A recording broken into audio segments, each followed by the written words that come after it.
మనం అనేక రకాల హెలికాప్టర్స్ ని చూసే ఉంటాం. హెలికాప్టర్స్ అనేవి విమానాలతో పోల్చినట్లయితే చాలా తక్కువ ఎత్తులో ఎగురుతాయి.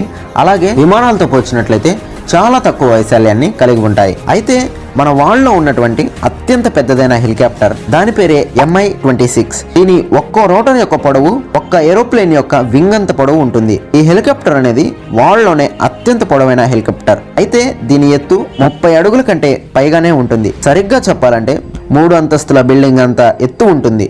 దీనిని 1957లో తయారు చేశారు. ఆశ్చర్యం కలిగించే విషయం ఏమిటి అంటే దానికంటే డబల్ వెయిట్ ను మోసుకొని 200 కిలోమీటర్స్ ప్రయాణించింది. దీని బరువు 2800 కేజీలు. మరియు ఇంకొక ఆశ్చర్యం కలిగించే విషయం ఏమిటి అంటే ఇది ఒక ప్లేన్ ని కూడా ఎత్తుకొని సులువుగా ఆకాశంలో ఎగరగలిగింది. అలాగే దీని పొడవు 111 అడుగులు అంటే 32 మీటర్స్. ఈ హెలికాప్టర్ ని ఎక్కువగా యుద్ధ సమయాల్లో యూజ్ చేస్తూ ఉంటారు.